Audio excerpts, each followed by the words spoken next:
Welcome to the King of the Court podcast with Ben Riggs and Ben Staten. All right, welcome to the King of the Court podcast. I'm Ben Riggs. This is Ben Staten. Yep. Honestly, man, I think we've had our first real big marquee game. We've had some good matchups. I enjoyed Mavericks Thunder earlier in the year. Mavericks Timberwolves earlier in the year. But this was our first real big marquee NBA matchup that pitted two teams that this year have their shit together. That's the thing with the Mavericks Timberwolves. It was a fun game, repeated Western Conference Finals. There's some intensity there, but really both of those teams are working out a lot of stuff in the early season with some off-season additions. And so that game was fun, had some intensity, but these are two teams that are playing sort of top-level basketball right now. Both teams are running it back with the squads that they had last year. They're two teams that look like they're in mid-season form because of the chemistry that they're bringing back. And of course, we're talking about the Cleveland Cavaliers and the Boston Celtics. It was a fun game. Really came down to the wire, and I enjoyed watching it. I think I enjoyed it more than I'm gonna end up enjoying the one that's we got the Spurs and the Thunder trading baskets right now. Keep tabs on that. But that Cavaliers Celtics game did not disappoint. What did you think? Two best teams in the league. Two most polished teams right now. The two teams that are, basically operating and executing at a level that no one else in the league is hitting right now. Cleveland, obviously, came in 15-0. Boston, they're 12-3. Nothing to sneeze at. But I really think that we saw the best game of basketball that has been played this NBA season so far. Boston came out the gate really, really, really just lava hot from three. They were shooting 69%, I believe, It's impossible to do anything with Boston when they come out and they're shooting like that. Honestly, dude, I tip my cap to Cleveland because it's also demoralizing. Yes. To keep your mind in the game, to keep your foot on the gas, to keep fighting, and sort of especially on a night when you can't match them at the 3-point line because you're not shooting that well. To keep getting in the lane and making tough buckets. I tip my cap to Cleveland on that. Yeah, and this is what separates the Boston's version of their 3-point heavy offense from a lot of the other ones. Is theirs is predicated on really, really, really quick and effective ball movement. They swing it across the perimeter really fast. They cut, drive. They're looking for a 3-pointer. It's not just dribble, dribble, shoot, dribble, dribble, shoot. They're creating open looks. They're creating good looks. They're passing out. The ball movement is so good and so fast, and the shooters know exactly where they're supposed to be. Everyone is in complete. They're playing in complete unison like an orchestra, and there's no other team in the league that can replicate this. No, and they also have four guys who can put the ball on the deck and penetrate and compromise the defense before they swing it back out and create that open look. Their ball movement and that's the thing about Boston's 3-point shooting that I think I agree with you. The ball movement's next level. It pops around the perimeter. But what ends up happening is these guys aren't shooting tough threes a lot of the times. No. They're shooting higher percentage 3-point shots, which is why they make so many threes. No, and they play an 8-man rotation right now with Keita as the third man off the bench. He's the only person on the team that they play who doesn't shoot the 3-ball at a 40% or higher clip. This is the best collection of perimeter shooting talent the NBA has ever seen in a team. Point blank. You put them above the Golden State Warriors in 2016 with KD, Steph, and Clay. Yes, because I think that team had higher end 3-point shooters. Those three are the three best, arguably, shooters of all time. But if you go up and down the roster, if we're analyzing 1 through 8, I think this team is better. If we're just trying to say who can put the 5 best shooters on the court at the same time, then I probably would go Golden State. But what really separates this team, and this is, especially when Porzingis comes back, when Keita's not going to even play at that point, Horford's going to be your backup big, is their centers can shoot, they can rebound, they have mobile centers, they have centers who can shoot both of them can take a step back from the 3-point lane. They have ball handlers that they're patient. Tatum repeatedly over the course of the game basically called for a screen. They did a screen with Derek White, where White would pop out just so that he could get Tatum onto Garland, and then he would take Garland into the paint, force the defense to collapse, and then he'd pass it out, or he'd lay it in. Like they know what shots they're looking for. It's fantastic basketball. It's fantastic Yeah, basketball. I mean, I don't disagree with you. I mean, look, like they're already drawing comparisons with the 2015, 2016 Golden State Warriors. It's hard. I mean, look, it's almost like what some people say about the LeBron Jordan debate, where it's like, look, I'm not criticizing him if I put him number 2. I think I would put the Boston Celtics right behind Golden State, but that's how damn good they are at shooting the 3-point shot. Because that year you had Draymond also shooting the ball fairly well from 3. That's a fair point. I think the one thing I will say is that today did give a blueprint about how to beat Boston, even when they're shooting really, really hot. And that's you're saying Cleveland gave a blueprint. Cleveland gave a blueprint, which is you're not trying to match Boston 3-pointer for 3-pointer is folly. They are too good. I agree with you 100%. Yeah. And so what they did is they focused especially in the second half, they tuned up the defensive intensity, tried to get, Boston a little bit out of sorts, and they focused on getting high quality 2-point shots. A lot of post touches, a lot of mismatches, focus on pounding the offensive glass. You had a couple of plays where they got really physical. Mobley threw Tatum. Mobley had one of the plays of the game where he just committed a blatant offensive foul and just threw Tatum basically into the stands to get it. But they were able to make up a 20-point deficit by basically hammering away, and waiting for Boston to do that thing Boston does in every game. Even when they're shooting really well, they have that stretch where they go 1 for 9, 1 for 10. That's why the game was close at the end. I think like one of the things I agree with you completely. And so let's even go back to this Golden State comparison.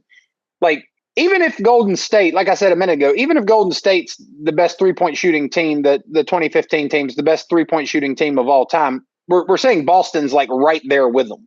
That's how damn good they are. Yeah. And so for any team in the NBA, whether Boston's the best all time or not, in terms of perimeter shooting, doesn't matter. What does matter is, are they the best right now? Yes. And the answer to that question is yes. Yes, and 100%. so like, here's the thing. And like we said earlier as well, their 3-point shooting is predicated upon ball movement. It's predicated upon players like, particularly Jaylen Brown and Jayson Tatum, being able to compromise defenses, kick it out, and then the first kick out being to a open shooter who passes up a good shot for an even better shot. So it ends up being Drew Holiday passing up a good shot for an even better shot for Derek White, right? Like, yep. and when you have that type of ball movement, and I mean, like, I tell my son and his team all the time, details matter. Look at how crisp the passes are. There is no, like, closing defenders who are closing out get no extra time to close out, because those passes are humming out to the perimeter shooters, ensuring that they've got the open look. So they're shooting high percentage. They're one of the best 3-point shooting teams of all time. Their ball movement and their dribble penetration enables them to get high percentage open 3-point looks. So if you're in a dogfight with them and they're knocking down their 3-pointers, it should go without saying that unless you're having an insanely crazy night, like probably need to be setting team records type historical night from 3, then you need to do what Cleveland did tonight and pluck away, scoring at the rim. And, Cleveland has one of the better tough basket getters at the rim. Donovan Mitchell's really, really good at getting in there and finishing in a crowded paint. Yep. And they leaned heavily on him, obviously. But I agree with you completely. Like, that is the formula for beating Boston. And when you look at what Cleveland, how they played tonight, they didn't shoot the ball particularly well. From three, they didn't shoot well at all. And players like Darius Garland had an off night. Off night. 3 for 21 is more than an off night. That's just fair. that's Fair. when you burn the I like jersey. Darius Garland and wasn't about to throw him under the bus. But you're right. Like a really, really bad off night. We'll call it that. If they meet each other again, I wouldn't expect Darius Garland to have that bad a night. And what I meant earlier by I was impressed with Cleveland, yes, the mentality, the ability to not just, keep fighting, but to keep fighting smart the way that you talked about, like getting to the rim. And you gotta attribute that to Kenny Atkinson. Oh, like, yeah, put in a smart game plan, stuck to the game plan, didn't let hot streaks by the Celtics scare them off of it. And because of that, it kept them right there in it. And if I'm in the Cavaliers locker room tonight, I'm Kenny Atkinson, I'm telling my team that game came down to the wire. We didn't shoot well. One of our best players had a really bad off night. And they're probably not going to shoot it better than they did tonight the next time we bump into them. No, yeah. And I think that they have the one sort of Achilles heel for Boston's great defense, which is not Boston's well positioned against the super speedy guards because they body them up. They're really well positioned against the burly guards because they have two really physical, strong guards. So like the Lukas of the world, that's the type of they're one of the best teams matchup wise for that. But they do struggle because their guards are mobile, but they're not necessarily quick enough to deal with the super slippery guards, the guards that can basically slip away from contact. With Boston's guards, specifically Holiday, he wants to get in your chest. If you're one of the guards who's able to basically twist and turn your way around him, he becomes a little less effective. Same thing with Derek White. If and Mitchell in particular has the ability to get by. He can slip by them on the dribble. He can create that, and that creates a little more tension on Boston's defense. It forces them to collapse. It generates better shots. So they do I agree that. completely. They also have I was really impressed by Mobley today. I mean, like he's taken a leap this season. He's shooting better. Doesn't shoot a lot of threes, but shoots them well. But he now seems to understand where he has to be on offense and what he's trying to do. He's no longer just sort of like seemed to be making up on the fly like he was last year. He has a clear idea. He's making good shots. He's playing off of Allen. They do a much better job now of staggering both of them. But when they're on the court, they give each other space. They don't occupy the same areas. They attack the offensive boards really well together.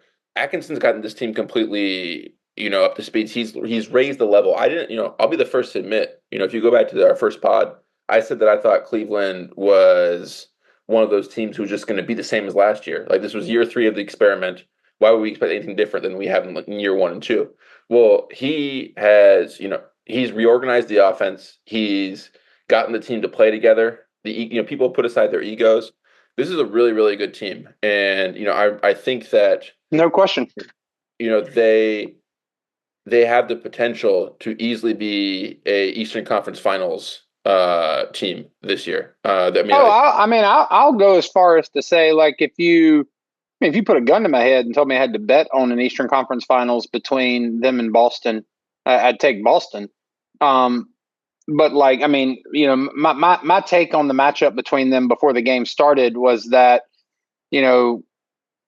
Cleveland was 15-0. They were an impressive team. They were doing very well. Obviously, my early season hot take that JJ Redick would win Coach of the Year had evaporated. Kenny Atkinson's damn near got that locked up, and we're not even halfway through the NBA Cup games yet. And there's not much negative you could say about Cleveland, but And Darius Garland's been playing really well. Mobley's been playing really well. And, of course, Mitchell's been playing well.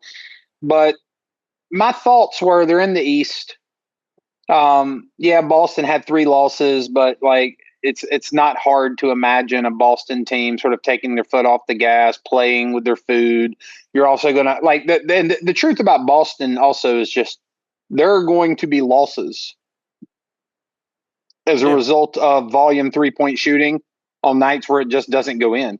Because if you want to point to a weakness of Boston's, it's the strength.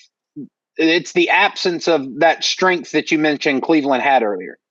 When Cleveland wasn't making their threes and Boston was, and Cleveland was disciplined enough to, get into the paint, make some mid-range baskets, score at the rim, that kind of thing. Boston doesn't tend to do that. If Boston's not making their threes, they're going to try to shoot through that and come out on the other side of it. That is a weakness of Boston's, and as a result of that, you will have games during the season that they lose just from off shooting nights where they won't put the ball on the floor.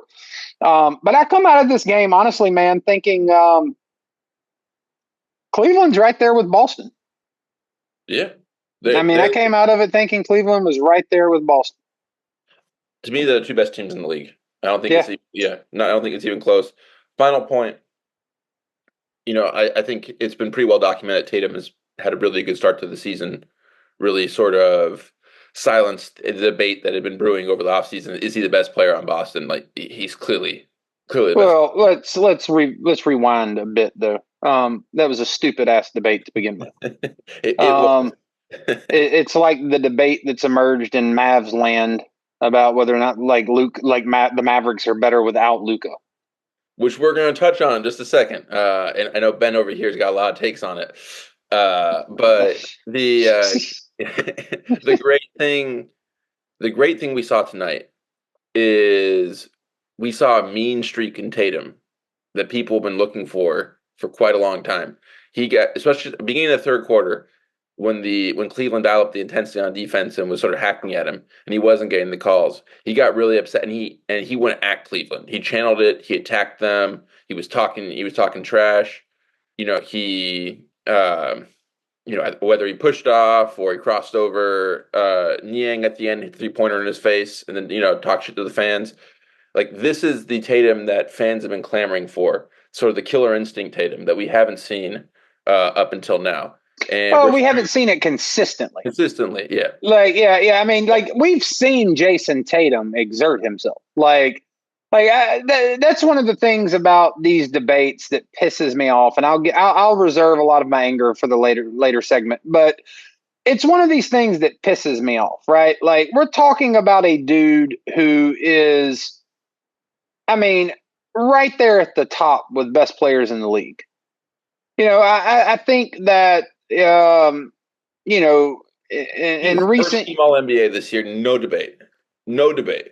This year? Yeah, this year, no debate. Yeah. Oh, it's him and Anthony Davis and Jokic. It's him, Anthony Davis, and Jokic in a 3-man race for the MVP. Yeah. And quite frankly, fourth place is a good long mile behind them.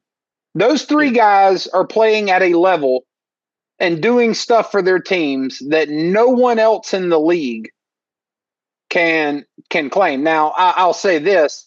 I had it ended up being good fortune. I almost tried to sell the tickets last week and didn't go to the Pelicans-Nuggets game because I thought we were going to get destroyed by we. I meant the Pelicans. And I saw the Denver Nuggets without Nikola Jokic. If you want... I'm going to tell you right now, if you have any doubts in your mind of who the NBA MVP is, watch the Nuggets without Nikola Jokic. They're a G League team. Bronny could go play for them. So why do you moving on that, why do you think that is? Because if you look at their roster. Why do I think the Nuggets Why do you think the Nuggets are so discombobulated? Porter Jr. is a good player. Murray, he's not the same where he was, but he should be a decent player. Braun's a good player. They have players. They, like Gordon's a good player.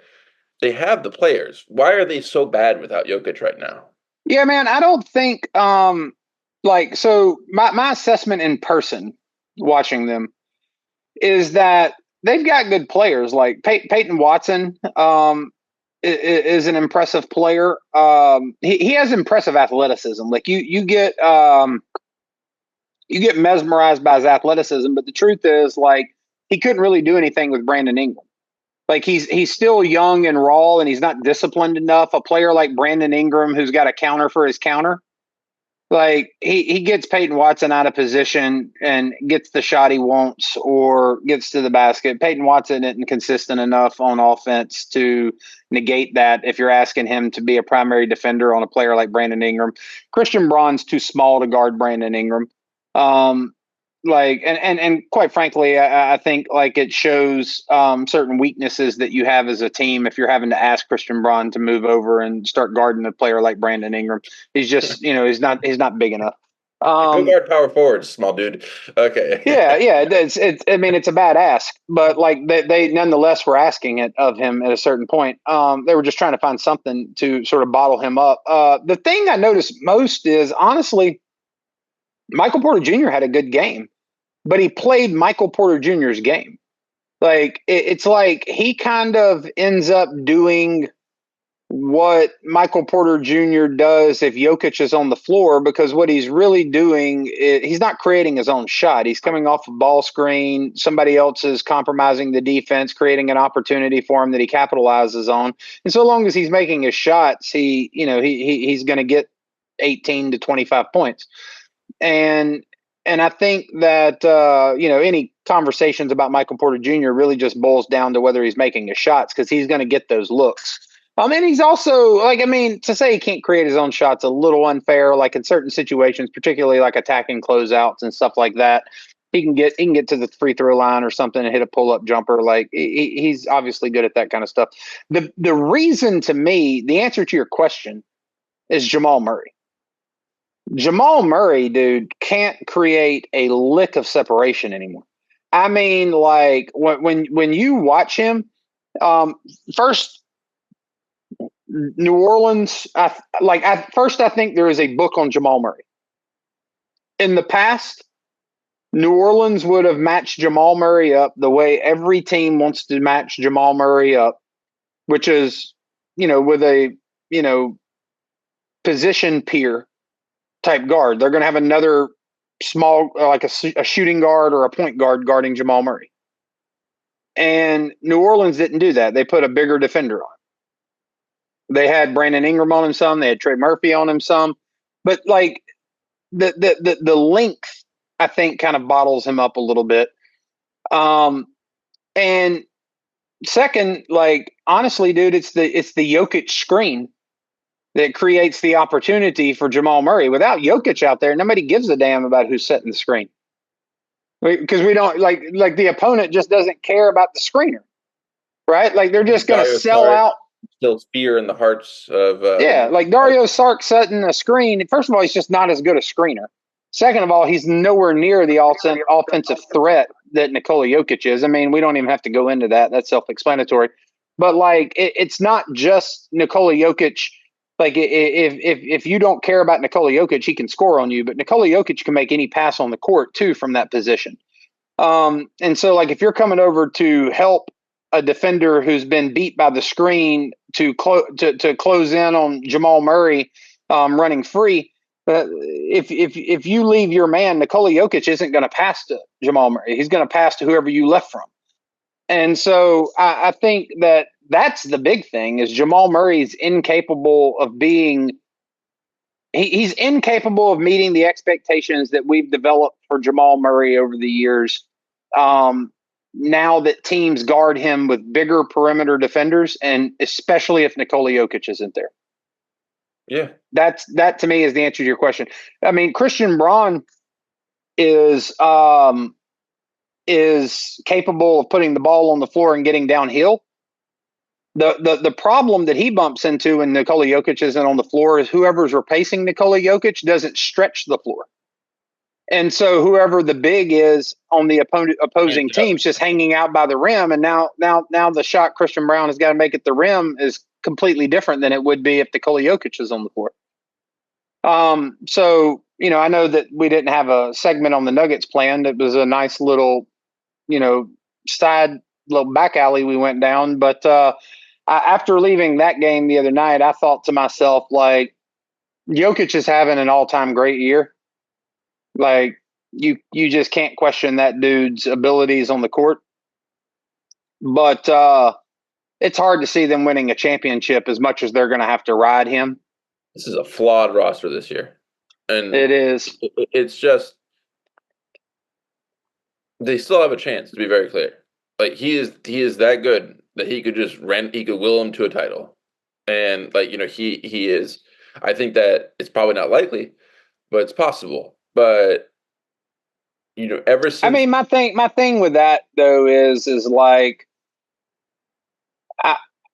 and you've seen it. Like, Jamal Murray is less himself without Nikola Jokic on the floor than he is with Nikola Jokic on the floor. But even with Nikola Jokic on the floor, Jamal Murray is not himself anymore. Right? Yeah. And so I don't know, I don't know what the reasons for that is. I guess from the point of view of whether you're winning games or losing games, the reasons don't really matter as much. And so I guess I just look at it like, take those Lakers games that were, decided by like a combined total of 12 points over 5 games or whatever it was last year. I mean, honestly, man, I think like you put Cam Reddish on Jamal Murray, or maybe by that point they've got Jared Vanderbilt back or whoever. Like, you put anybody other than D'Lo on Jamal Murray is basically the point of the story. And then Jokic is going to get you the same number of points he's always gotten you. I just think over the course of a 7-game series, it's going to look a lot like it did against the Minnesota Timberwolves last year, where you're just seeing a guy's tank just sort of go to empty. And I think it could even potentially be worse this year, because that Nuggets team last year did not they didn't have to ride Jokic that way all season. They had to ride him like that once they got into that series with Minnesota. So you know what I mean? Yeah, you're telling me you don't think that they are realistic title contenders anymore. You've crossed them off your list.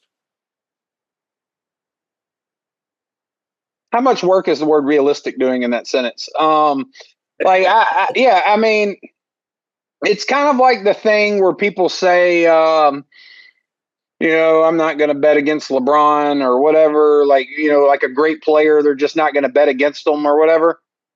Steph Curry, in any given game, like, it's hard to bet against him because if he just gets hot, like, what are you going to do about that kind of a thing, I mean, I in that sense with Jokic, sure. But we're talking about a title. And so we're talking like the point here's the basic point that I'm making.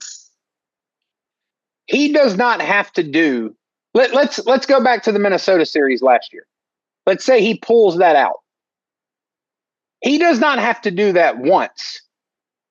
He has to do that 4 times this year to win a title, is my point. It does not matter who they face. They are going to have to ride him hard to get out of a series, is my point. Maybe they get some play-in team because they got a good regular season standing. But even then, I don't think they're going to be able to do that, because I think they're going to ride Nikola Jokic so much in the regular season that, like, just out of pure wear and tear, like, I think you're going to have to see, like, times like this right here. Now, I don't think that's what this is, but, I think it's, maybe positive that Nikola Jokic is getting a few games off. Yeah, I think that, I agree with you completely about that. This team is flawed. They're not as good offensively or defensively necessarily as they were last year, at least right now.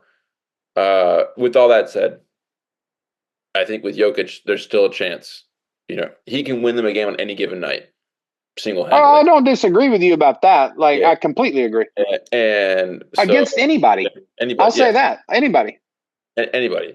And so it's hard for me to write him off completely. And I also think that they have one of those teams which looks a lot better with the sum of all their parts together than they do individually. If you take off one big piece, they start to really sputter, and Jokic is the biggest and most important piece. So I do think that, like the secondary pieces and the tertiary pieces, they're going to play better when Jokic comes back. He comes back. When he's gone, they No, look no worse. question, no question, no question. You don't have any debate out of me about that. The only argument you have with me about them winning a championship is just every time you ask him to do it, every time you ask Jokic to carry the team that way, it becomes a little less likely that he will be able to do it the next time. Because but in the regular season, the percentage of decrease from one night to the next, where the likelihood of him doing that decrease is so minimal that it's imperceptible.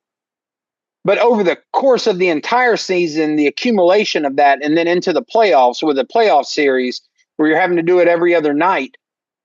And then even if you get out of that series, you're just going into a series with a tougher opponent where you've got to do it all over again. That's my only point. It has nothing to do with Jokic's abilities. In fact, if anything, if you'd asked me at the beginning of the year, have we seen peak Jokic, I would have said yes. I would have said I don't think we were done seeing peak Jokic. I wasn't predicting some kind of decline, but I would have said that I think we've seen peak Jokic. Like I think we've seen him at the peak of his powers. We're seeing him at the peak of his powers this year. 100%. But with that said, because I felt like I knocked us off track, and I want to briefly circle back before we move on to Jayson Tatum. Jayson Tatum is having an MVP-like year. There's no question about it.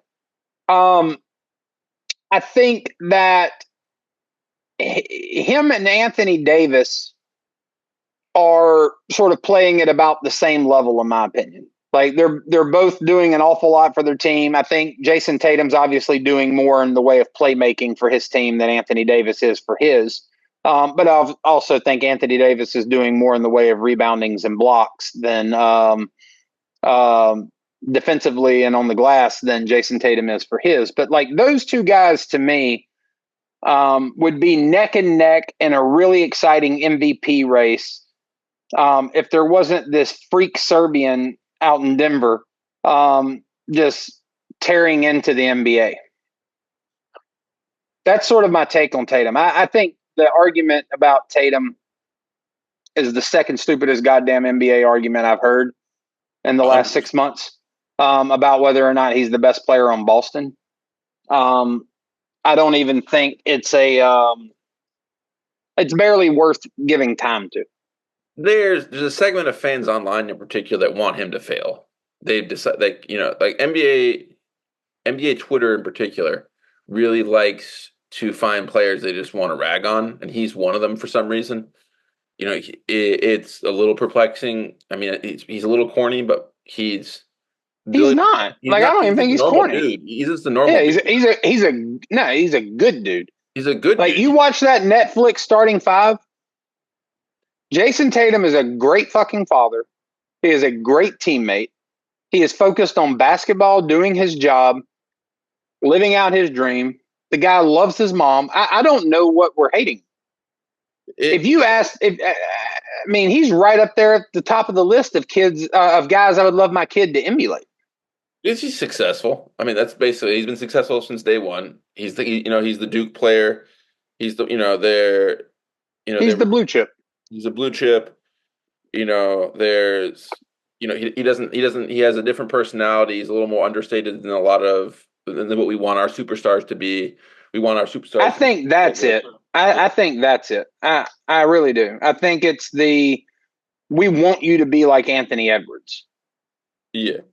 And I think people found, his sort of his Kobe hagiography. He truly does view Kobe as a mentor and, as his inspiration for his game. I think people for some reason found that to be corny and, and something you can laugh at. But, what's the defining feature of Tatum in the media. He's a good dad. He loves his kid. He brings his kid to every game. Like that's that's the defining, like that's like the one defining thing. If you know anything about Tatum off the court, it's the fact that he's a dad. He's a good guy. Like I find it all stupid, but he's reached another level this year. He's playing with the confidence he didn't even have last year. It's really impressive. He had one of the rockier Olympics any U.S. men's basketball players ever had. Like it's very rare that someone goes into Olympics and that becomes a firestorm and that they come out of Olympics looking worse, especially when they didn't actually do anything in the Olympics to deserve that. He just got benched. But he's come back with a vengeance.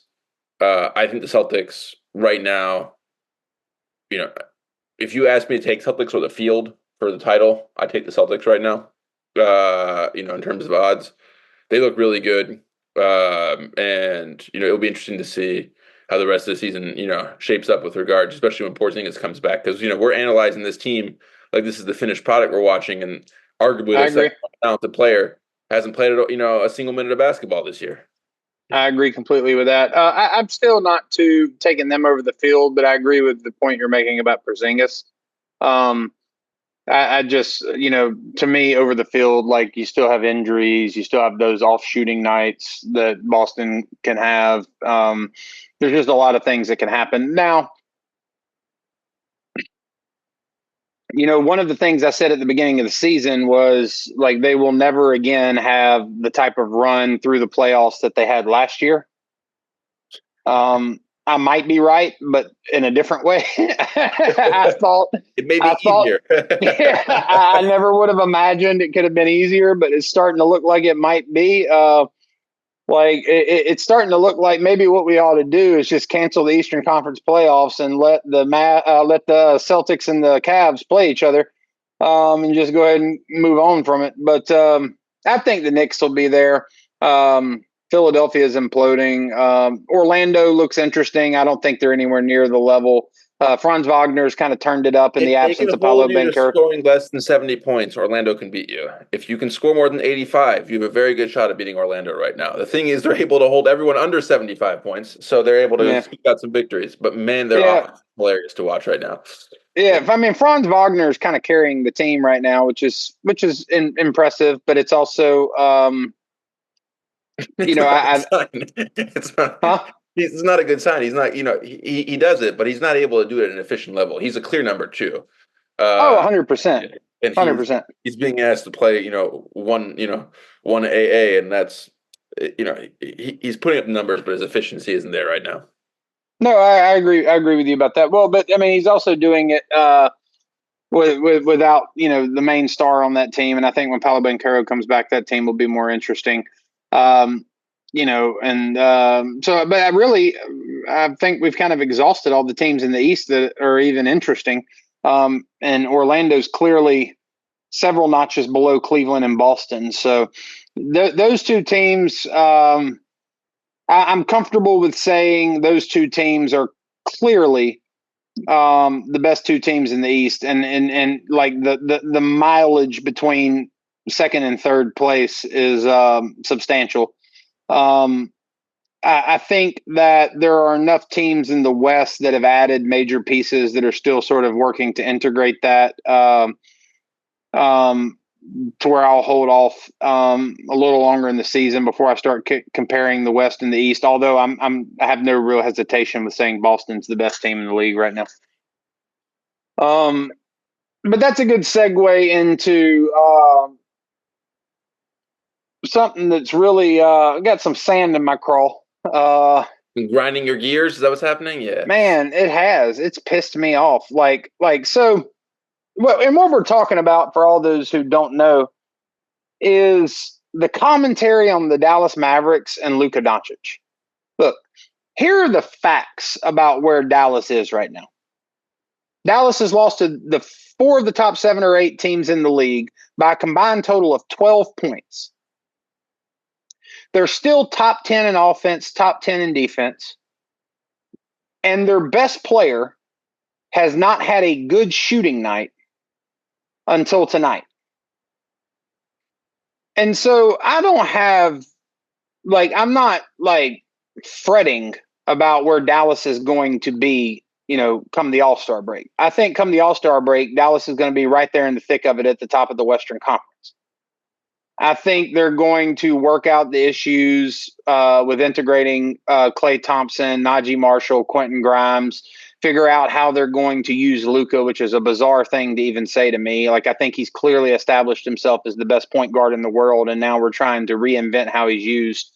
But with all that There's some said, Darvin Ham going on where it's like we have LeBron who's played for 20 years. LeBron, let's try to find out the best way to use you on a court. It's yeah. like, what? I mean, you've got the most potent offensive backcourt, arguably in NBA history. I mean, that's one of Stan Van Gundy's things he likes to say when he talks about Dallas is that Kyrie Irving and Luka Doncic are the most potent offensive backcourt in NBA history. And it's hard to find like a definitive rebuttal to that. It's Richmond and Tim who was it Hardaway. who said that? Was that Shaq? That was Shaq. Yeah, that was the. But in the midst of Dallas's struggles, I was somewhat critical of Luka. Like Luka looked like he was cruising to me. And honestly, I'm not even talking about his defensive performance. I'm talking about his offensive performance. I actually think there's no excuse. It's just an explanation. But I actually think that when he let the back cut happen in the game that they lost to Utah, where Jordan Clarkson found John Collins on the back cut, I actually think that was a result of miscommunication where him and Sean Sweeney and whoever the other defender was out there, I think it was Quentin Grimes, got mixed up about who was supposed to be guarding who, and Luka was out of position. I mean, that's a miscommunication that they need to work out, and this isn't an excuse for it. It's just an explanation. My only point about it is to say I don't think he was being lazy. I don't think Luka Doncic is in an end-of-game situation just sort of like, I don't give a shit. You know what I mean? So I was critical of him, but the reaction swings in this entirely opposite direction. And I don't even know that they're Mavs fans. I just think they're internet trolls.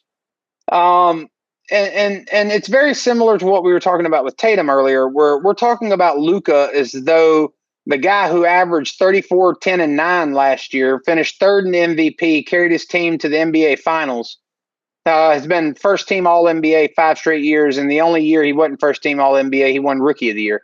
We're talking about the Mavs as though they would be a better team without him.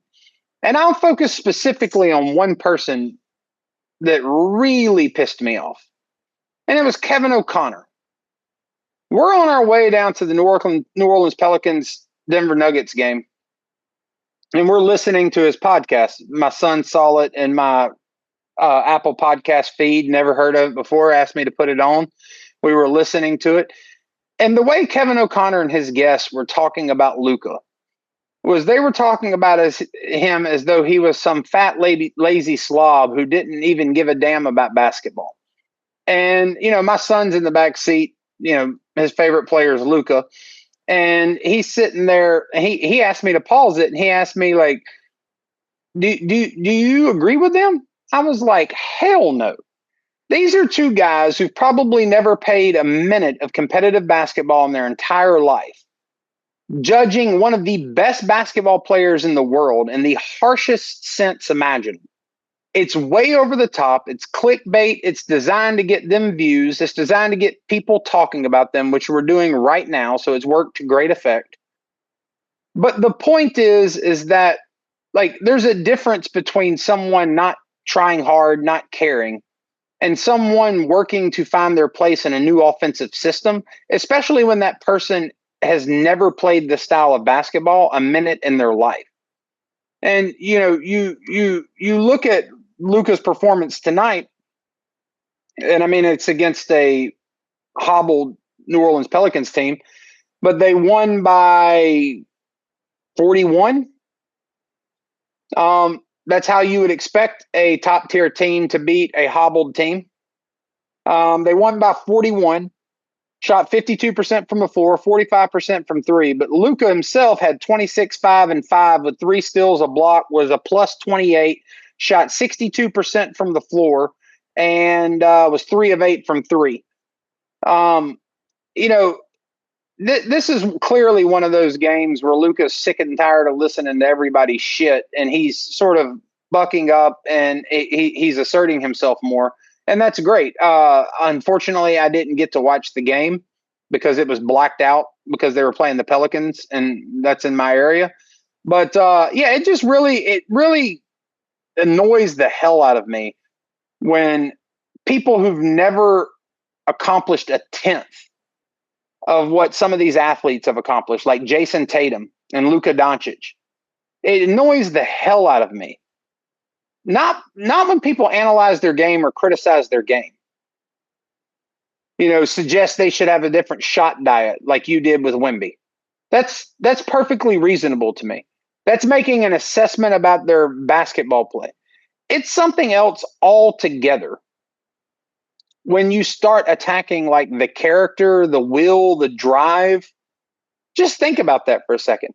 You're talking about arguably the best offensive basketball player in the entire world. Do you think he just like wakes out of bed and stumbles into that? Or do you think there was maybe some work that he had to put into that? And do you think that someone who would dedicate themselves to that degree to mastering a skill like that honestly doesn't care about that craft and that they're not trying to hone that craft and make themselves better?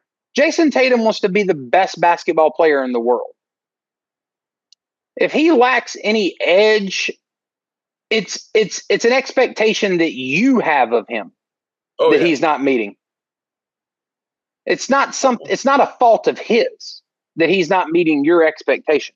Maybe your expectation is based on something that has nothing to do with whether you're a good basketball player or not. And I submit as evidence for that claim that Jayson Tatum won a goddamn NBA championship last year as the best player on the best team. No, I agree completely. I think it similarly, it drives me crazy when you have people who look like they've never played, a day of basketball in their life, start calling players, mentally weak or not mentally tough. And it's like, do you think anyone who got to the NBA isn't mentally tough? You think that people just I'm talking about the dude who doesn't even get on the floor. Yeah. Compared to the person leveling the criticism, the guy who never sees the floor. The amount of work, dedication, toughness, fighting through it, adversity you have to overcome. You don't just luck into the NBA unless you're like, even if you're like 7'3", you don't luck into the NBA. It's, I think that there's the conversation about Luka, to me, stems from a point where we still have not reconciled how someone who looks the way he does, which is not traditional for a basketball player of his size, is so good. And we just can't. We don't think that or plays the way he does. He doesn't play above the rim. He doesn't play super fast. Yeah. Luka plays like the 55-year-old dude at the YMCA who can no longer jump, but was really, really talented, player in his youth. So he still got all the moves, and now he just plays a very ground-bound, offense. Just 100%. Just at like an Obi-Wan Kenobi level. We can excuse Jokic doing the same thing because Jokic is 7 feet tall, so we're just like, oh, he's that big. But Luka isn't. Luka doesn't fall into that category. And so we create this narrative that, he's actually holding himself back. Not that he is reaching the apex of his potential. Like, we're creating this narrative that he is holding himself back because if only he got into what they say is better shape, then he'd be able to run and jump. And there's, you hear people like on that same podcast, I think his guest was Tom Haberstroh, who was vaguely referencing these halcyon days where Luka was apparently an above the rim player who was like super athletic and jumping. I've watched Luka his entire career. He was never an above the rim player by any means. He's all, he was a little more athletic. He was a little, skinnier, but we create this narrative with him that, he's just holding himself back. He's great now, but we shift the conversation. We move the goalposts to say, he'd be even better if he did X, Y, and Z, if he lost weight. And to me, there's that I'm not really 100% sure about that. Part of his game relies a lot on strength, and if you make him lose 50 pounds, he's not going to be the same strength, same level of strength. He's not going to be able to muscle people around. 100%. Two, there's a lot of these criticism of Luka that feel opportunistic, and what I mean by that is that Luka's been playing defense the same way his entire fucking career, and I haven't heard anyone he lets people blow by him so he can try to knock the ball out from underneath them. That's his version of defense. His version of defense is he tries to poke the ball out when you drive by him. He's always done that. He did that throughout the entirety of the playoffs last year. He actually had a pretty good effect. He's also not a incredibly uncommon thing for a heliocentric offensive player who needs to conserve energy because his team needs his output on the offensive end to not be the most active player on defense. No, it's a thing you see a lot of these players. You even see LeBron James do that. But he's been doing this the entire time, and people wait until suddenly he's got a bunch of bad shooting performances to just pounce and say that he's out of shape and that he's fat. And I think that this comes from a fact that we are uncomfortable admitting that someone who plays like Luka, who looks like Luka, and doesn't fit our predetermined narrative of what a great basketball player should look like, can be arguably one of the top 10 NBA player of all time, because that's where Luka's going to end up. Top 10, top 5, top 10. That is the trajectory he has right now. This is a man at 25, I believe, that averaged 34 points a game. And so, and guess what? There's no reason why he can't win a title playing just like this. There's no reason why he can't achieve his potential playing just like this. And go back to the argument that's being made on the Kevin O'Connor podcast, where they're saying like, well, look back to Luka's rookie year when he was faster and getting to the rim. I agree with you completely. Like, there's a trade-off to be made between speed and strength. Yeah. And I think Luka has surmised that it is more advantageous to him to use the strength. Now, let's also not talk about Luka like he's just out there moving like, mud rolling down a hill. Luka's first step is elite. Yeah. And the truth is, when you're bigger than the guy defending you, you don't have to win a foot race to the basket. You have to win a 9-inch race. You've got to get 1 foot past him and then put your body on him. And they're out of the play. You've won. But we don't like to your point, like the argument about him being smaller and faster versus bigger and stronger. Luka averaged 34, 9, and 9 last year. Basically 34, 10, and 9. Those are historic numbers. The numbers tell you that it's a more potent style of basketball. So, but then you may say, well, but he's not playing winning basketball. He got to the finals. He isn't hoisting an NBA trophy because guess what? They ran into a team that if you just hit rewind on this podcast about 25 minutes, you will hear us saying that the Boston Celtics are the best 3-point shooting team since the 2015 Golden State Warriors. All right? To say that he couldn't beat them does not equate to he doesn't play a winning style of basketball. And when Brian Windhorst went on his dumbass tirade during the finals last year, first of all, he's the wrong person to deliver the message he was delivering. And I'll just leave that at that. But second of all, like to say that he doesn't know what it takes to win, he's 25 playing in an NBA Finals, having just got past his second Western Conference Finals. And in the midst of like right there in a 3-person MVP race. People, and you've said this offline many times. I agree with you. You're not the only one who says it. There's tons of people out there who've made this observation. But people like to say things on the internet that they don't want to say to people's face. And I think there's a lot of hate, a lot of clickbait out there about not just NBA players, NFL players, Major League Baseball players, soccer players. There's a lot of hate out there that comes from people who have no idea the level of dedication and hard work that those guys have put into their craft, and are criticizing them for something that they don't truly understand. Oh, 100%. 100%.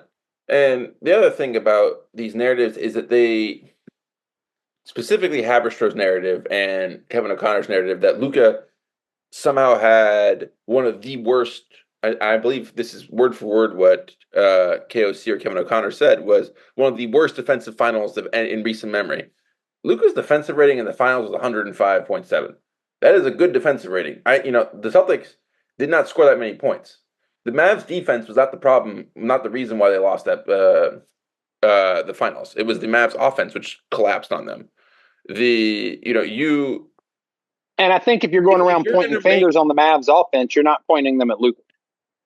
If you're going to make narratives, then you have to base them in actual fact. And they're not doing that. They're warping and twisting facts to fit their preconceived notions.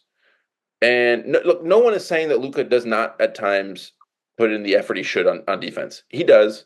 He can't take a playoff. He can switch off. That does happen. He also, typically, is the person generating about 90% of the offense for the Mavs. So he has a huge offensive workload, as you mentioned earlier, which can explain that. And he plays a bunch of minutes. But, I think that if you're just using this season, if you're using this beginning of the season to jump on Luka, you're also missing, and you've talked to me a lot offline about this. One of the big things, which is, we talked about on this podcast, Jayson Kidd is doing some weird mad scientist routine over there, fiddling with lineups, playing Luka out of position. The whole team seems to, he's benching Lively, putting him back in the starting lineup. The whole team's out of whack. The team, they added a bunch of new pieces. There's a perfectly understandable reason for why everyone's performance is lagged at the beginning of the year, is that everything's out of sorts. They haven't hit a groove yet. And to me, the far more interesting conversation with the Mavs is why are we trying to play Luka off ball? Why are we trying this? I think there are two major flaws in that thinking. One of them is what we talked about earlier. Luka's potentially the most potent offensive weapon on the planet as an on-ball point guard. The second flaw I'd point out in it is what we also talked about earlier, which is that Luka isn't a fast player. He's a strong player, and slow and strong isn't necessarily the most effective mixture for off-ball motion offense. No, it isn't. And, he's taken a lineup which has, one scoring guard who excels at being the primary ball handler and struggles at being a, off-ball player. Another scoring guard who excels at being an off-ball player but struggles at being the primary, creator and primary offensive focal point. And he's both made them play the position they're weakest at. And you could say, oh, well, this is a genius move. He's going to improve their skills. That's not how basketball works. You don't just say, hey, Ben, why don't you try taking 75-foot shots? If you take them enough, you'll become good at them. No, there's some things you're just not great at. And it can lead to division. It can start spiraling your team. It can get people into bad habits. It can short people's confidence. There's a lot of reasons why you don't do this. There's a reason why we don't say, oh, Kyrie Irving, he could get better. If he played center, he'd get better at playing center. We don't do that. You play people with their strengths and you try to maximize that because that's the best way, to achieve the optimal version of your team. And I think that what Kidd is doing right now, he's clearly got some plan in mind. There's some tough love going on with Lively. There's some, there's some fiddling with rotations. He's trying to find something. He clearly wants to, they gave Jaden Hardy a big contract, but they keep on cutting his minutes and in favor of Dinwiddie. There's clearly something that he wants these younger players to earn it. But I do think that I question whether the overall strategy that he's trying to implement will actually work. I agree with you about particularly Hardy and Lively. In fact, offline the other day, I think you put it very well. You said, I said it's clear that Lively is the better player between him and Gafford. I mean, Gafford has a huge weakness once you ISO him out in space. He just doesn't move well enough. I mean, honestly, if you give if you sub Gafford out earlier against Golden State, I think there's a fair to middling chance Dallas actually pulls that one out, because I think that Gafford standing there and letting Steph Curry shoot threes off of screens rather than being on the other side of those screens, sort of ready to blitz Steph, was a huge mistake. But he has to give him that space because he can't move laterally well enough with Steph. So, but I think you're right that, the way you put it was Jason Kidd wants Lively to take it from Gafford. He doesn't want to give it to him. I think the same could be said about Hardy with Dinwiddie. And both of them have shown flashes. Lively, I think at this point it's been more than flashes, that they're poised to do just that. With Luka and Kyrie, it's interesting because I think with Kyrie, like, there's been little change to what he does, right? Like, Kyrie does very well off ball. Yeah. Kyrie does very well on ball, as sort of like a release valve, second option, quick scorer that honestly can score at a extremely high level at all three levels. And but one of the things I think Kidd is doing is, I think I think he's experimenting with this team's offensive potential to determine, like, what outside of a Luka heliocentric offense where he's just compromising defenses and creating open looks for players like Clay and Najee and Quentin Grimes and PJ Washington. What type of offense can we get going in case we bump into another Boston or a team that's capable of taking away the lob threat? Like, you haven't really seen much of a lob threat this year. They just haven't run that high pick and roll as often, and they don't have Lively and Gafford attacking the rim quite in the same way. It's hard to not see them revert back to that. I do think the mad scientist moniker is a good description of what's going on with Kidd, because I think he is experimenting. One thing I've seen in the process of those experimentations that I think will be retained is you've seen some of these offensive sets designed to get Luka in a low post position against a smaller defender, and Luka excels in that spot. I suspect he probably shoots that shot somewhere in the neighborhood of 80-something%. So I suspect you'll see that retained. I don't know how well much else of it's working. I think some of it may work better when Luka's on the bench and you're looking to get shots for some of those other guys. I think that could be a time when all of this works very well. But I think what you're going to see with the Dallas Mavericks in the not too distant future is them reverting back to Luka being on ball more. He's currently down about 10 to 12 touches per game. I think that you'll see that begin to evaporate. I think you'll see them running more high pick and roll and letting Luka create shots for Clay out of that set rather than this motion offense. Yeah, I mean, I do get the trying to find other things that work besides the thing Luka excels at, which is the Luka-centric offense. But with Luka, you have the give and take. You are going to win the way Luka plays, or you're not. And there's not really a lot of ways to move him off ball. He just has never played that way. He does not want to play that way. He is someone who is uncomfortable playing that way. The team has now spent 8 years doing this.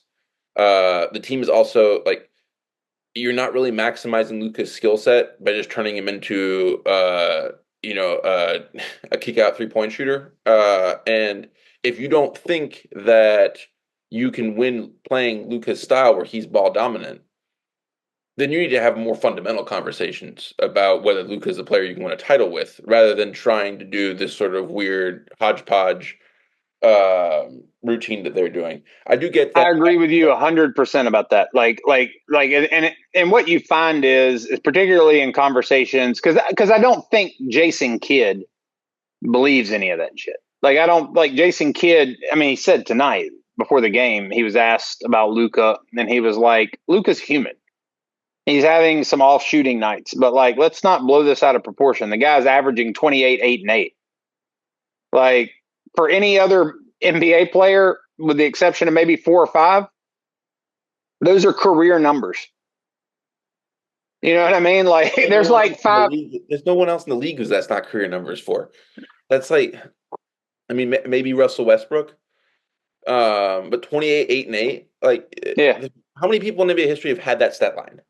I Yeah. mean, Jordan had it. LeBron's had it. Westbrook's had it. Oscar Robinson had it. Like, Jokic has had it. Like, we're talking like 5, maybe 7 people. Yeah, but the point you're missing, and I don't mean to be harsh, but it's that Kevin O'Connor's pissed off that he doesn't like the way Luka's playing. Like, and I think like that's really what all this boils down to. And I think what you saw from or what you heard from Kidd tonight was, yeah, we're mixing some things up. We're trying some things different. It's got him a little bit out of a groove. We will work through that. I ultimately think work through that means we retain very little of what we're experimenting with, but we're made better by having the few things that we do retain. We'll revert back to, our traditional style of offense with Luka at the helm, and this thing will get rolling. And I have virtually no doubt about it. I still believe that the Dallas Mavericks are the best team in the Western Conference. So, with that in mind, because they're not playing like the best team in the Western Conference right now. I don't think anyone would deny that. What are legitimate criticisms of the Mavericks then, right now? What would you say are the legitimate criticisms outside of what we've sort of talked about, like with the mad scientist rotation stuff?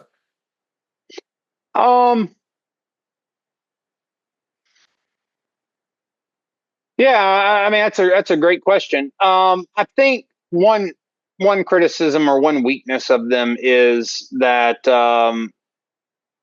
Luka as a defender, when you switch on to him in a playoff series over and over and over again, I think you can expose some of his weaknesses moving laterally. For me, that's less of a conversation really about, less of a criticism of Luka and more like I think people need to just sort of wake up and realize that they're sort of being held captive by the 2 letters under the position category next to his name. They think that because he's a point guard, he should be able to move laterally and keep up with Donovan Mitchell. I mean, the truth is Luka is offensively a point guard and defensively he's a small forward or a power forward.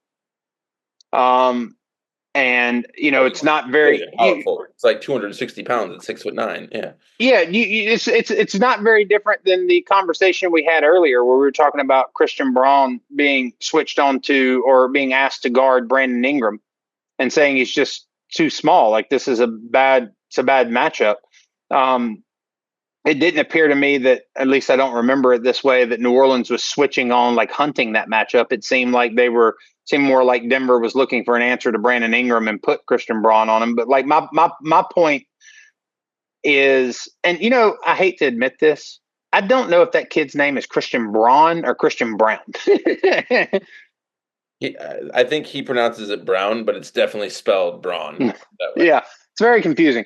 But back to the topic at hand, I just think that it's very similar with Luka. He's a power forward who should be guarding, the likes of Evan Mobley, not Donovan Mitchell. I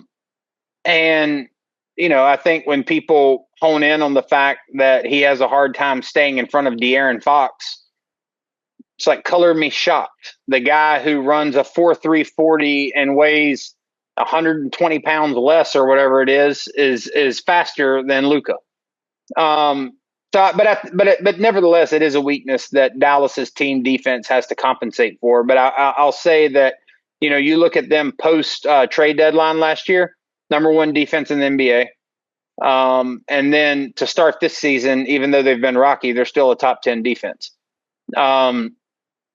So I think their defense is capable of hiding that. I think another defensive weakness that they have is what I mentioned earlier with Daniel Gafford getting switched on to smaller players. He just doesn't move laterally well enough. But I think that will be rectified once Derek Lively starts to eat more of his minutes.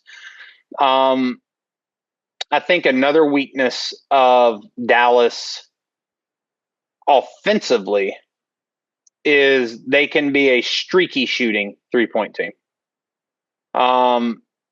They're the type of team that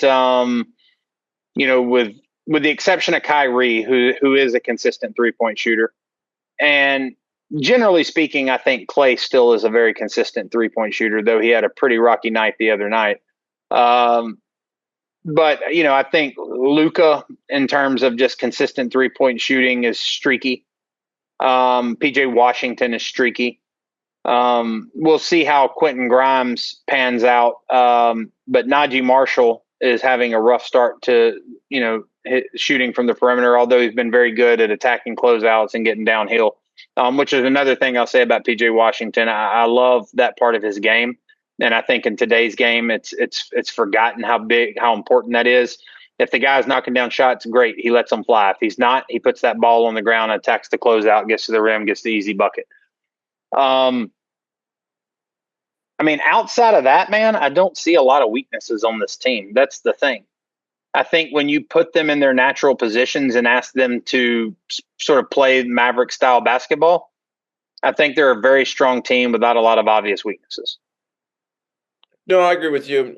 I think that was why, this sort of redundancy they have, ability, lineup flexibility, ability to play small, big, whatever you want them to do, made them so appealing in the preseason. I think that if there is a criticism of their slow-ish start, not like, we're not talking about the freaking 76ers. They're not 2-11. They're a team that's they're 8-7. They're 8-7, yeah.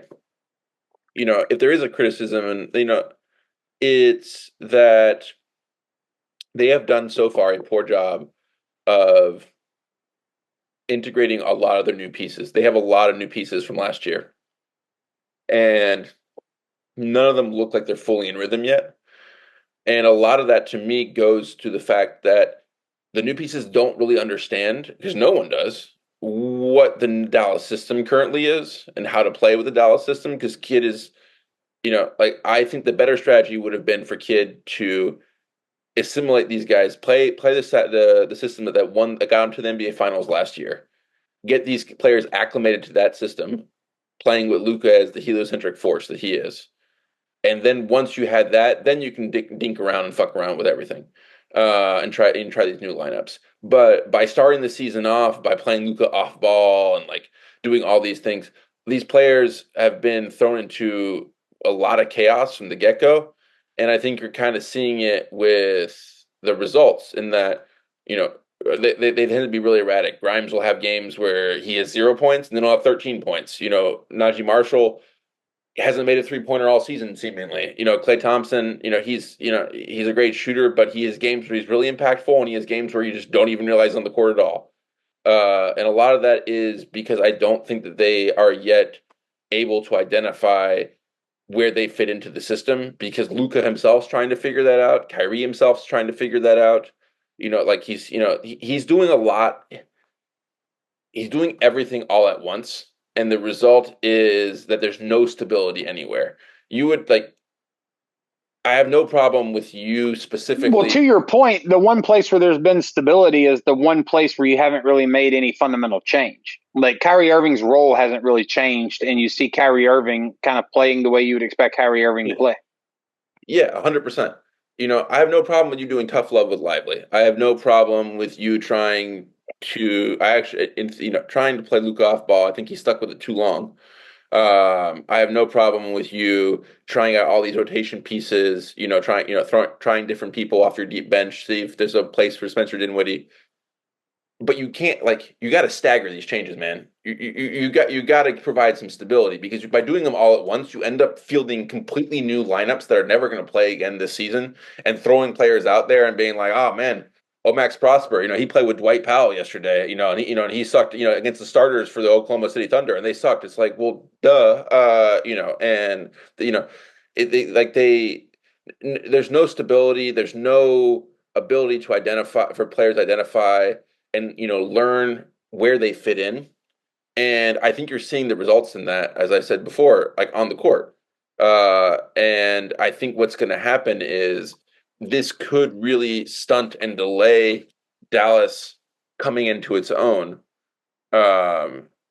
until things stabilize a little bit more. I think that this is a team that, could be 540 games into the season and then go on a tear, just because they're making so many changes at the same time. No, I agree with you. I agree. I agree with all that. I have no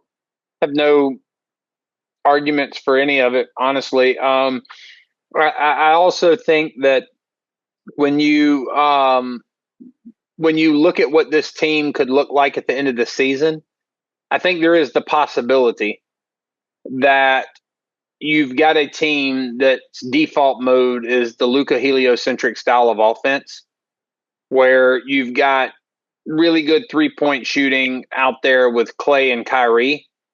Streaky 3-point shooting out there with the likes of PJ Washington, Najee Marshall, Quentin Grimes.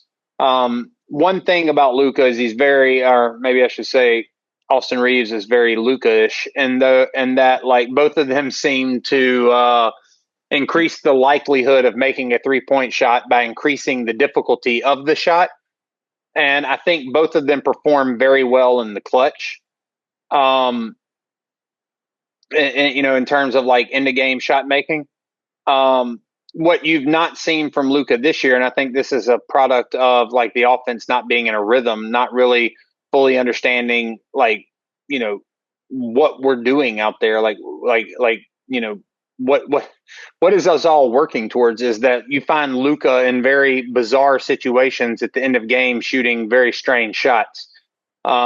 I think all that will work out, that will close games better. I mean, you're talking about the team last year who I believe led the NBA in clutch wins, and this year they're the worst team in the NBA in clutch wins. There's a lot of variance with clutch wins, because a lot of that, like a lot of clutch games actually come down to who end up having more possessions in the clutch, which basically determines who has the ball first when the 2-minute mark hits. Because I don't disagree with you about that. The problem with like the juxtaposition of the Mavericks last year and this year is that they were overwhelmingly the best team in the clutch last year, and they're overwhelmingly the worst team in the clutch this year. Like the level, the distinction, the difference between the two is astonishing. I mean, your San Antonio Spurs are putting it on OKC right now. Mention it, man. You're gonna freaking jinx it. Sorry. Yeah. I didn't mean to put any bad juju. Hey, real quick though, I will say this, because I do want to mention one more topic before we get out of here. San Antonio Spurs have won the NBA Cup court contest. They have the best court. And Boston deserves the worst court, because that thing is Boston's court is fucking burned. Okay. I can't look at that court. My wife was watching the game and was like, "This looks like something from a fucking video game. What are we doing here?" Yeah, you need to get Zach Collins out of there. I don't know what his stat line is. Every time I turn around, he's doing something that pisses me off. You just caused them to go on a 6-0 run. That's my fault. That's my fault. And it's documented because I did it during the podcast. Last thing I want to mention, man, and I won't spend a lot of time on this. I just think it's sort of noteworthy. But and I've got a propensity to try to work in a couple of different guys in every podcast, or a couple of different teams in every podcast. Obviously, the Mavs are one of those. The other one's the Lakers and Dalton Knecht and what he's doing in LA right now. All right, dude's last 3 games he went for 27, 14, and 19. Right now, the Lakers are currently up 49-40 in the second quarter over the Jazz. And Dalton Knecht's played 16 minutes, has 12 points on 71% shooting, 2 of 3 from 3. I will. I don't know that I'm the first one to say it, but I'll go ahead and say it if I hadn't said it already, which I also don't necessarily believe. I'm pretty sure I've said it multiple times. If they're going to get this level of production out of Dalton Knecht, that's a game changer for the Lakers. Oh, I agree with that. I agree with I mean, that. if you're moving D'Lo to the bench, and he seems to have managed that fairly well at this point.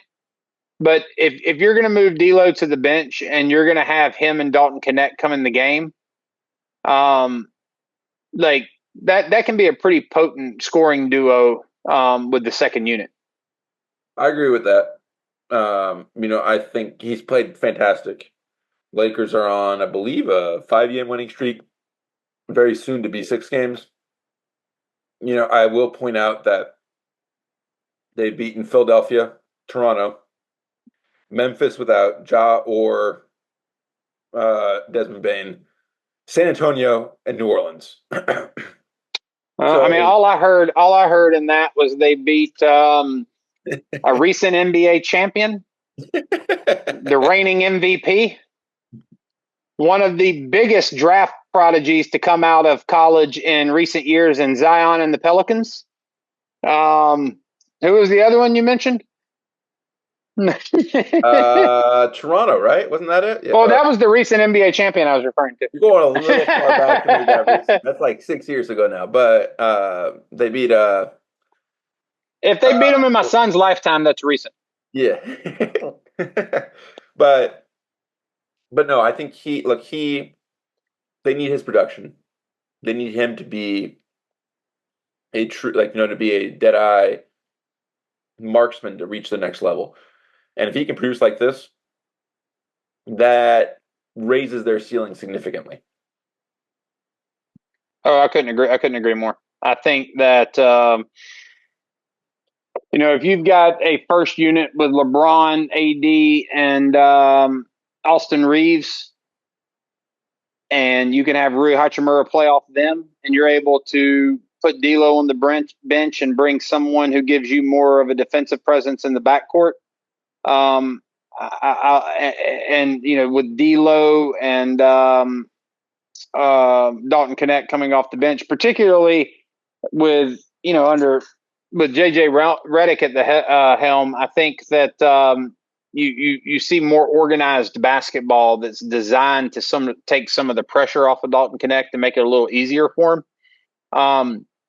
One of the interesting things about Dalton Knecht is he does have that sort of JJ Redick skill set, that ability to shoot in motion. You take a lot of shots coming off screens. But yeah. Dalton Knecht's bigger, and he's more athletic, and he can get downhill and finish too. So I don't want to spend a lot of time talking about the Lakers and Dalton Knecht. I just wanted to flag that. Lakers are currently, I think, the 4th seed in the Western Conference. That's higher than I think they will finish.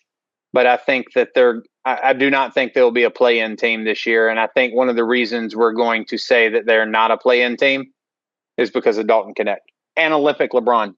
LeBron at the point guard. I was going to say, it's been really impressive considering LeBron's lost a step. But, all that. Yeah. It's been, they're playing well. I think I'm excited to see how their season progresses. I think, they I have a feeling they're not going to make a move at the deadline. I have a feeling this is going to be the team that's going to be there, which is going to mean that I don't think they'll make a big move for sure. They may make some smaller, more marginal move, but that's going to leave Dalton Knecht as sort of the swing piece for them. Like how high his ceiling goes is going to really determine how high this team can go. Because if he's been a little streaky to begin the year, like all rookies are, and there's only been 11 games. So he's had a couple of bad shooting games. He's had a good little run here. If he's able to keep this up, as you said, this is a good basketball team. I don't know if this is a title contender, but this is a good basketball team. It's very well rounded. Their bench is kind of a mess, put it mildly, with Gabe Vincent having, his basketball power zapped by the Monstars from I Space don't Jam. even know that he had them zapped. I just think he had a really hot playoffs with Miami, and people once again developed expectations of a player that were just not based in reality. Um, I Well, think Rob Pelinka. he I went think from Rob 2 seasons. Pelinka paid forward a playoff performance infinitely into the future that didn't warrant it. Well, in 2 seasons with the Lakers, sum total, Gabe Vincent has made 38 total field goals, which is not Is ideal. that good? No, it's not ideal. I think LeBron may have had a game in his career where he had that single, in Might one. have had it this year. Yeah. I mean, because Yeah. not to beat a dead horse, but lost a step. LeBron is currently averaging 23, 9, and 9. Yeah. That's they brought the Christian Coloco reappeared out of thin air for them. Yeah, He's now the backup center. he's actually brought good energy. I mean, I don't know what you can expect from him other than just having like a high energy guy out there who's thrilled to death to be on an NBA court and will work his ass off to make you happy. But no, I mean, look, like if you were to say like how much better do you think the Lakers will be? Like I said earlier, I don't think they're a play-in team. I'll get a little bit more specific. If the Dalton Knecht thing is solid, like if this is something that's going to be true for the remainder of the year, like this guy's going to average 15 a game, 13 to 15 a game, I'll say they're better than Denver. Oof. Well, that's been their benchmark the last 2 years. Yeah. But no, seriously, I think they could be. I think they have potential to be an interesting, exciting team, and I think that they actually pose matchup problems for a couple teams in particular. Cough, cough, Thunder, cough, cough. But I think that it's going to be. I think it's going to be exciting. Do we want to touch briefly on the Sixers before we go? Yeah, real quick before we do that though, like it's one of the things that's interesting to me is like at the beginning of the season, I agreed with you that I think the Lakers were a good matchup against the Thunder, just because how undersized the Thunder is. Assuming that Chet Holmgren returns and they're at full force and everyone on the Thunder's healthy, I actually think Isaiah Hartenstein and Chet Holmgren together could cause more problems for LA. And I may be willing to sort of back out of the prediction that them two on the floor together could be problematic. With that said, I do think that it looks to me like the Thunder could be doing some late season integrations. And I think ultimately the integrations they got to do are actually more substantial. This it blows my mind that NBA media has just completely failed in their analysis of the Thunder, because it seems to me that the integration of Isaiah Hartenstein and Chet Holmgren is going to be the biggest overhaul because it's going to require an entirely different style of basketball from Oklahoma City. And unfortunately for Oklahoma City and their fans, that integration isn't going to take place till late in the season. And so there's going to be a lot of kinks, I think, that they're going to have to work out. That said, I think on paper they would match up well against the Lakers. And, I feel like Denver would be a team that the Lakers would actually be able more likely to beat if OKC has all their ducks in a row, simply because the thing that's killed LA against the Lakers, Jokic is obviously Jokic, but Jamal Murray has just murdered the Lakers. And I think that if the Lakers have improved 3-point shooting with Dalton Knecht, and Jamal Murray is just not the threat he once was, that spells change. What do you want to say about Philly? I mean, I feel like there's a lot that can be said. It looks like things are going to hell in a handbasket in Philadelphia. Yeah, look, it's not really great if you're having team meetings 13 games into the season and you're almost 10 games under 500 13 games into the season. I think that we're seeing a lot of things come home to roost. We're seeing the result of a GM who was lauded by the media for this, by the way, who blew up his entire roster and brought back like 3 players from last year. And you know, and then when there was a rash of injuries to the team, you ended up with a bunch of minimum contract guys having to go out there and compete night in, night out. You have, Joel Embiid, who clearly, you know, there's becoming more and more reports out there where, there was the Shams report today saying that he was called out in the team meeting by Tyrese Maxey for being continuously late to to meetings, to everything, all team activities. And then there was a reporter, I forget the name, I apologize for this, but who, wrote a book about the process. The Sixers, who pointed out this has been an issue dating back to 2015, where the teams are having meetings and he just never showed up on time for anything. And you can get away with that stuff when you're averaging, Wilt Chamberlain points per minute type production. You can get away with not being not keeping your body in the condition it needs to avoid the knick-knack injuries that have defined your career. You can get away with, the weird stuff you've been doing more and more, including, deliberately injuring Mitchell Robinson, which I will continue to point out because it is one of the dirtiest plays I've ever seen in an NBA game. But when you come back from injury and look like you can't move at all, and look flat out atrocious, can't even shoot. This is when people are going to come out of the woodshed, and the woods and attack you. And it just seems really toxic right now there. I mean, Paul George is on a minutes restriction. He looks like he's lost a step, which is one of the worries I had, honestly, about signing him to a 4-year contract when he's like 35 already.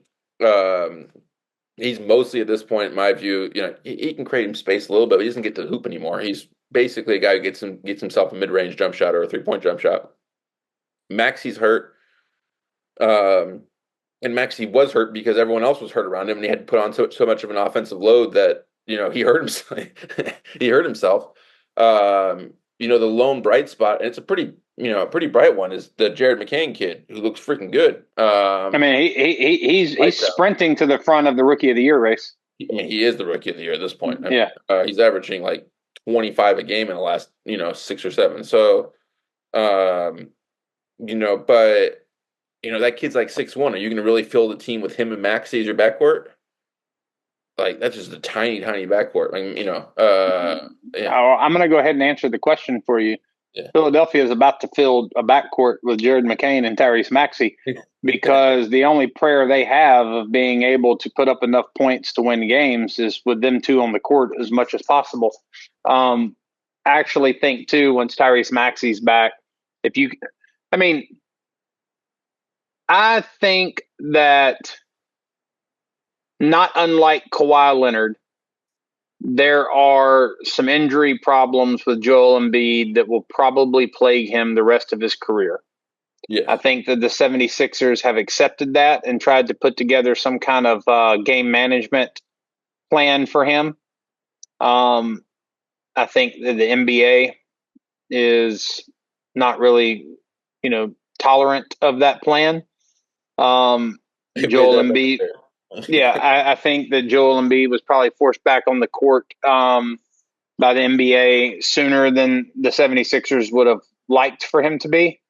When you look at Joel Embiid's Olympic performance, it's not unlike what we're seeing right now, with the sole difference being, I believe it was in the gold medal game. No, it was in the Serbia game. It was in the semifinal game. But even that, all he did was hit a couple of jump shots. It wasn't like he was taking Jokic to the post and doing deep. No, but he did well defensively against Jokic. I think that, for me, with Joel Embiid, do I think we've seen the best of Joel Embiid? Do I think his best days are behind him? Yes. Do I think that Joel Embiid is going to improve upon where he's at right now? Yes. I have a hard time believing that the fall is going to be that precipitous. Much like I am with Luka. Honestly, kind of feel this way about Paul George. Like, I was watching the 76ers, I think it was last night when they played the Heat. Paul George had a nice drive where he got to the basket. and I thought to myself, like, oh, there's some pep in his step. Like, that was good to see. That was a good little flash from the past with Paul George there. Maybe sort of the style of play that he was featuring earlier in the season had more to do with him sort of knocking the rust off and getting back into game shape and getting ready, coming back from the hyperextension. But like, dude, they're not going to win a championship. No. That's just not going to happen. And, I don't think, like, even if they turn it around, I don't think that they're better than the Knicks. Although I will say this. I think that the new look Knicks will not be able to do to Joel Embiid what the Knicks did last year.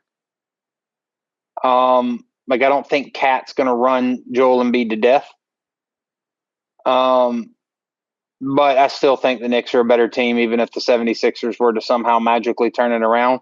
I think the fear for Philadelphia is that there's no turnaround coming. Yeah. I mean, they're 10 games. They're almost 10 games. They're 9 games under 500.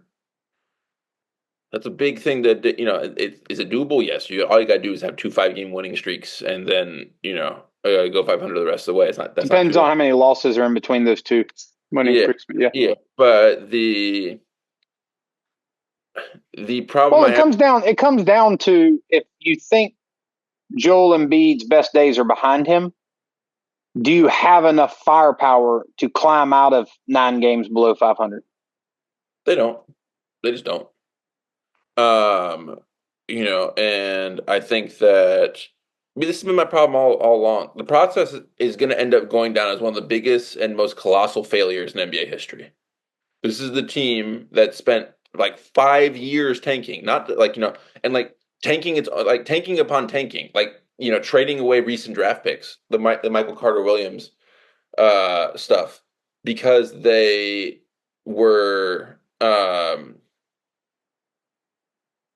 because they got better picks. They just didn't value him, and wasted like a decade to get these picks, to get Joel Embiid, to get Ben Simmons, and it's been nothing but chaos ever since this thing started. It has been a cartoonish, chaotic situation since the get-go. Every year ends with some dramatic, Mount Vesuvius style, scandal or finger pointing between players. And those years were with Joel Embiid at the peak of his powers. Yes. It's clear Joel Embiid's not at the peak of his powers now, so it's hard to imagine them pulling themselves out of this nosedive. I think the real question is this. I'm not totally past the idea, but I'm leaning towards we've seen the best Joel Embiid. And if that's the case, what you're going to see is eventually Nick Nurse is going to have to make the decision that this is Tyrese Maxey's team. Yeah. And Joel Embiid's going to have to become a second option playing off of Maxey. And then you're sort of back in this situation where you've got to figure out what that looks like. And whether or not it's enough. I mean, I'm not going to say I'm reluctant to say they have the firepower to pull out of that. I think some of that's going to depend on what Jared McCain and Tyrese Maxey look like together. I mean, Paul George is still capable of putting up points. So Paul George, Tyrese Maxey, Jared McCain, and Joel Embiid. If Joel Embiid can climb back, near to form, it'll be interesting to see, but I would be very nervous. It has as much to do with the vibes in Philly as anything else. Yeah. I have more confidence in the Bucks being able to pull out of their nosedive than I do the 76ers, because a lot of Bucks wins are also kind of like the Mavs losses. I'm sorry, a lot of Bucks losses are very much like the Mavs losses, like losing them at the very end of games. Mm-hmm. Being able to make some minor late game adjustments, and that record looks different. 100%. All right, that's going to do it for this episode of the King of the Court podcast. We'll check back in with y'all this weekend, touch base on some more NBA Cup games. It's actually shaping up to be kind of an exciting tournament. I think the intensity is going to ramp up in some of these games, and we're going to see the competition increase, and we're going to see some really good games this week and this weekend. So we'll talk to you again Sunday night. Peace.